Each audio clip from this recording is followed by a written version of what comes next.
High Five. 5 young black men who rose from the tough streets of Waco, Texas, exploded onto the 90s music scene like a storm. Their smash hit, I Like the Way, The Kissing Game, ruled the Billboard charts for 10 straight weeks, went double platinum, and landed them on stages opening for legends like Michael Jackson and Whitney Houston. America couldn't get enough.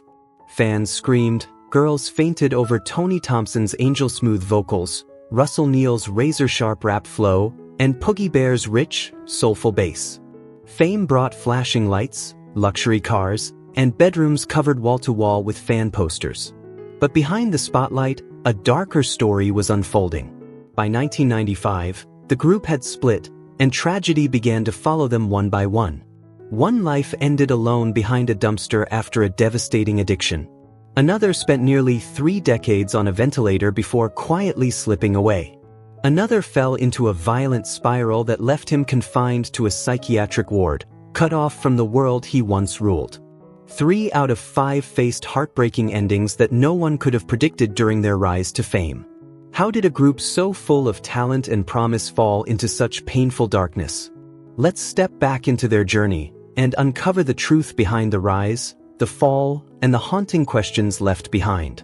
Tony Thompson was born in 1975 in a worn-down hospital in Oklahoma City, a place where nobody could have imagined that the newborn's cry carried the power to one day shake the world. He grew up on the rough east side of Waco, waking to the sour mix of sewage and cigarette smoke drifting through streets filled with broken dreams. His home was a fragile shack with a rusted tin roof that leaked whenever it rained, soaking the thin mattress where he slept. His mother worked long hours cleaning at a supermarket, her hands cracked and tired, while his father disappeared when Tony was still small. Alone most days, Tony found comfort in rhythm, banging a wooden spoon on empty milk cans and quietly singing along to the Jackson 5 through a neighbor's scratchy radio. Even then, his voice was different, high, pure, and hauntingly beautiful. By the age of 12, Tony stepped into a small Baptist church choir filled mostly with seasoned adults. Nervous and trembling, he stood at the back and sang Amazing Grace. The room fell silent. His voice soared effortlessly, crystal clear, hitting notes that stunned even lifelong gospel singers. From that day forward, the community called him the boy with the angel voice.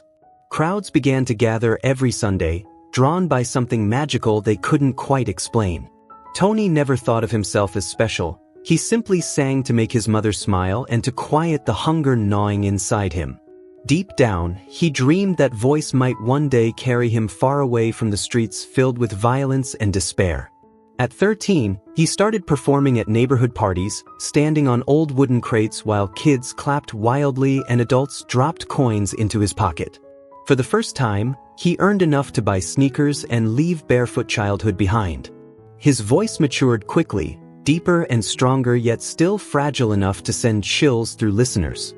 At 14, a high school music teacher discovered him and tried to bring him into the school choir. Tony hesitated, loyal to his church roots, but the teacher persisted, even bringing a tape recorder to his home. Hearing his own voice for the first time left Tony speechless. He listened all night, caught between pride and fear, wondering if something so powerful could survive the harsh outside world. Everything changed at 15 when legendary producer Teddy Riley heard a cheap cassette demo of Tony singing, I'll Be There. Recognizing raw brilliance, Riley flew from New York to Waco overnight and tracked Tony down to a small fried chicken joint where he performed on weekends. Watching from the shadows, Riley saw the shy teenager captivate the room with a heartfelt song about his mother. After the performance, he approached Tony and signed him on the spot. In 1990, High Five was born, a group of 5 young men from Waco with Tony as their unmistakable lead voice.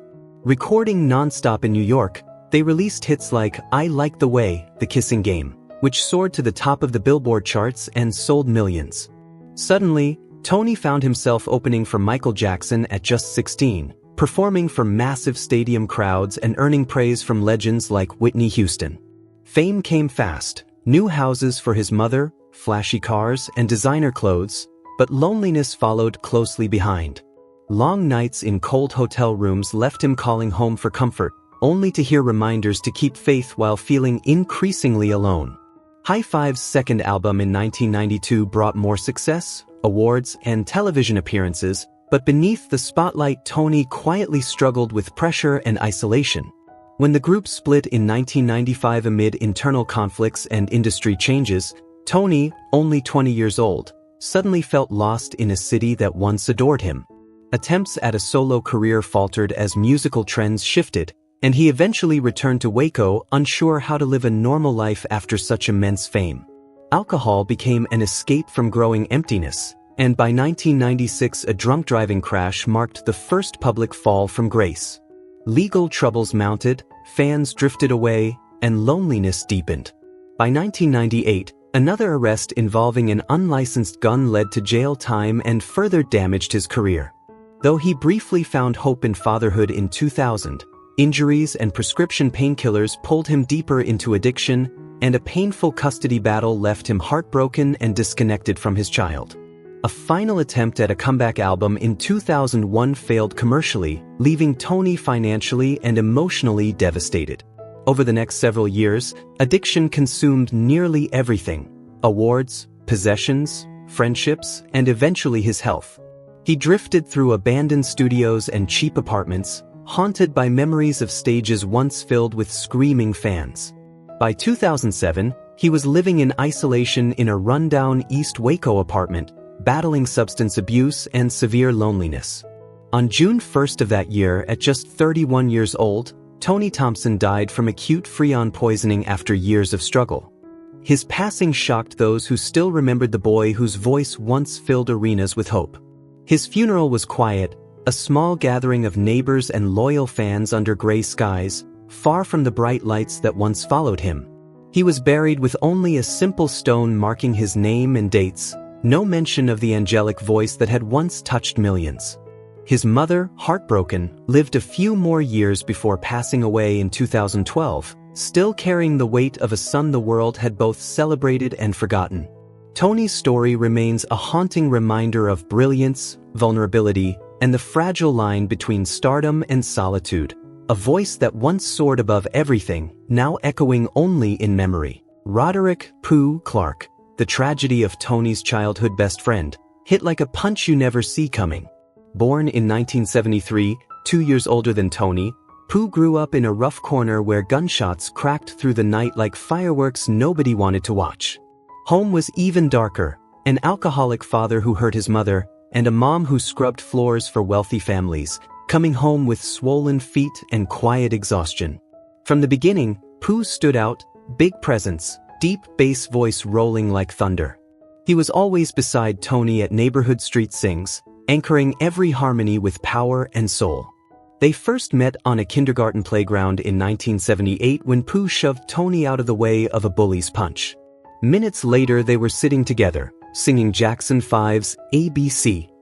From that day on, they were like brothers, sharing cheese sandwiches from Tony's mom and dreaming their voices would carry them out of Waco.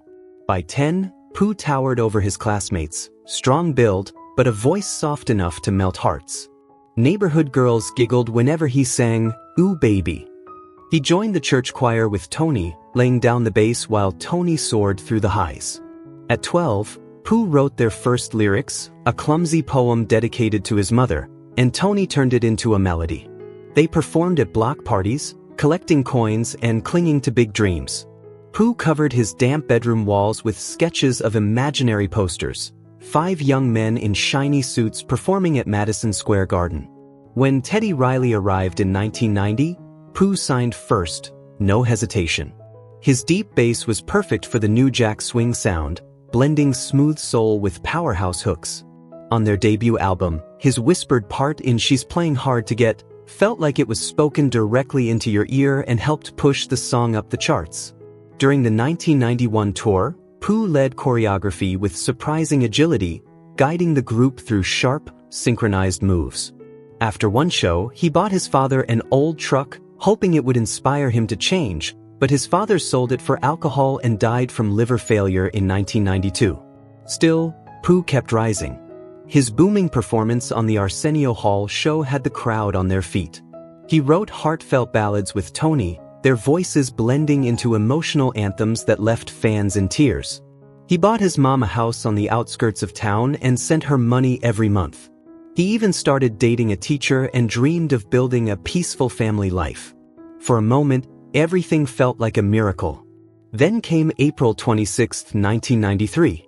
Driving his bright red Dodge Stealth down I-35 at 3 a.m. after a Dallas recording session, Pooh blasted demo tracks and smiled at the future. Out of nowhere, a logging truck lost its brakes and swerved into his lane. The crash was catastrophic. The car flipped 7 times on rain-slick pavement.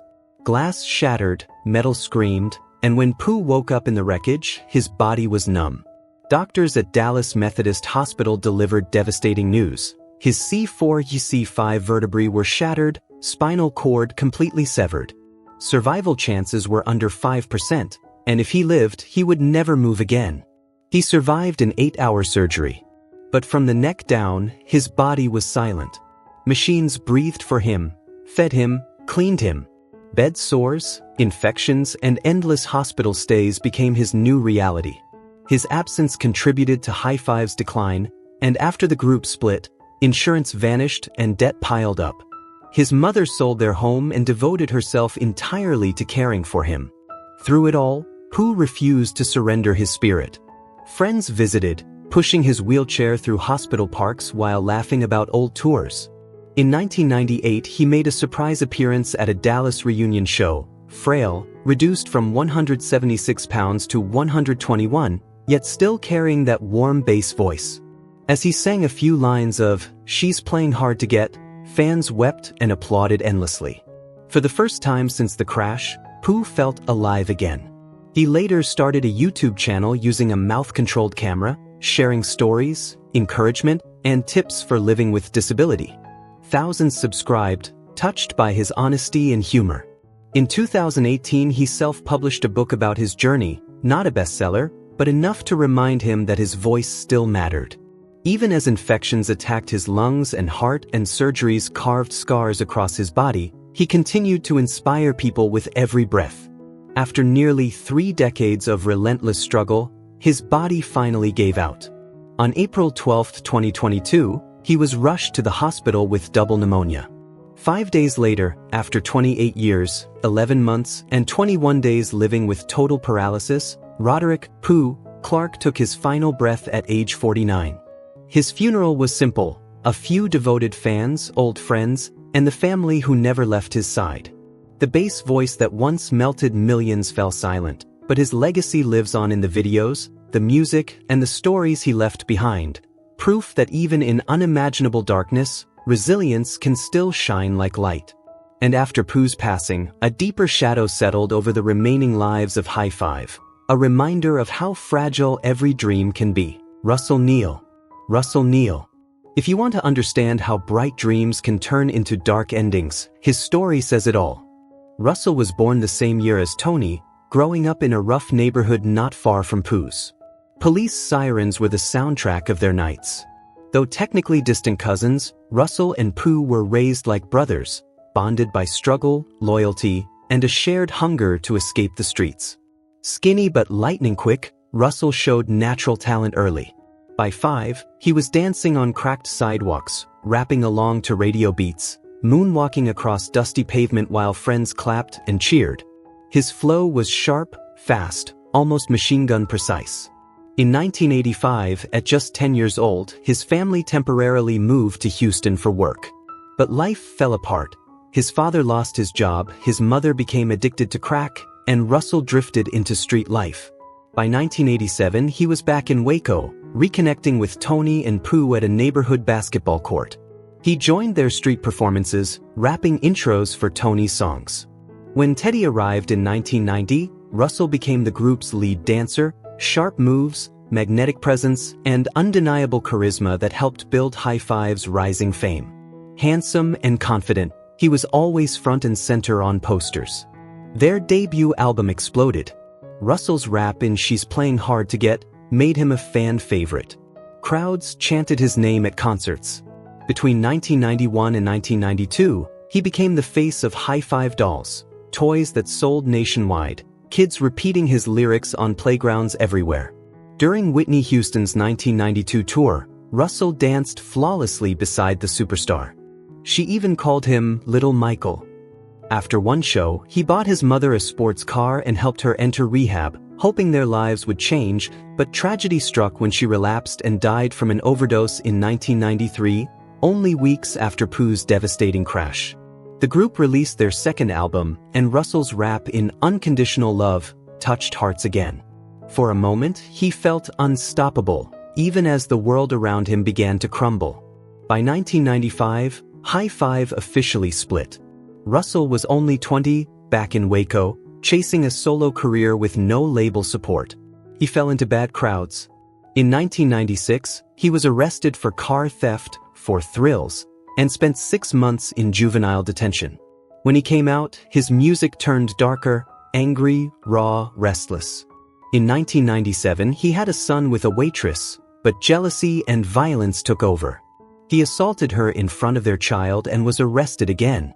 He promised to change, but alcohol and drugs pulled him back into a destructive cycle until she filed a restraining order. Russell wandered through Houston's small clubs, performing for tiny, half-drunk crowds. In 1999, he had a second son with another girlfriend and genuinely tried to be a better father. Park trips, bedtime stories about stars and dreams, but addiction kept tearing his life apart. By 2000, fights over his habits left him homeless. Police once found him shivering on Houston streets, clothes torn, barely conscious. Rehab came and went. He tried returning to music, even recording demos with Pooh, but the spark was fading. From 2001 to 2003, he cycled in and out of rehab 3 times. Money ran out. Relationships collapsed. In 2004, he met Catherine Martinez, a 20-year-old Brazilian fitness model, at a Houston gym. Their connection was intense and fast. After 6 years of an on-again, off-again relationship, they married in 2012. Catherine helped him quit drugs and return to music through YouTube performances. Old fans supported him, and for a while, life felt hopeful again. They had a daughter in 2013. She organized small shows for him, and when he stepped on stage, audiences cheered like the old days. But darkness crept back in. Russell grew increasingly paranoid and jealous, convinced Catherine was cheating.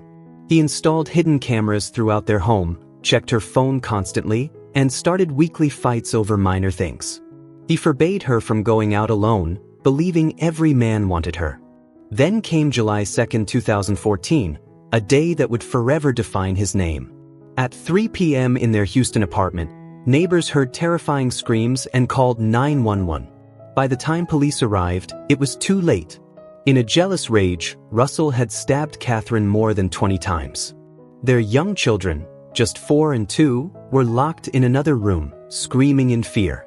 Russell calmly drove to a police station afterward and told officers his wife was dying and he needed a lawyer. When police entered the apartment, they were frozen by the horror. Russell was arrested on the spot, eerily calm, even smiling. He was later diagnosed with paranoid schizophrenia and severe bipolar disorder. He reported seeing demons chasing him and screaming through the night.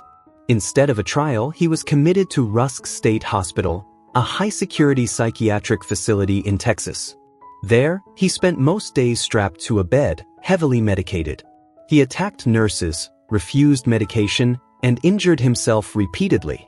Sedatives became routine. During his first family visit, he didn't recognize Pooh. Infections from self-inflicted wounds sent him back to hospitals. His children grew up without knowing him, raised by their grandmother, hearing only fragments of the truth.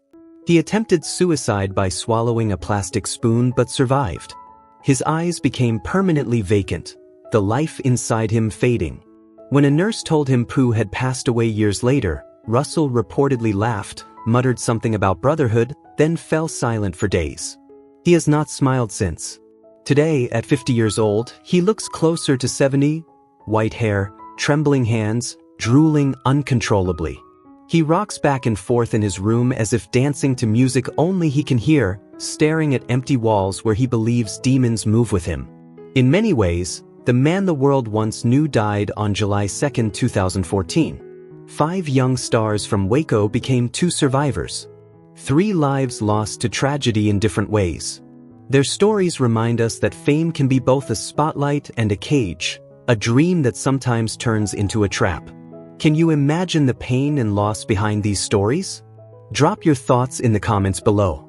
And if you haven't subscribed yet, hit that button and turn on notifications, because there are still more hidden stories behind the lives of stars waiting to be told.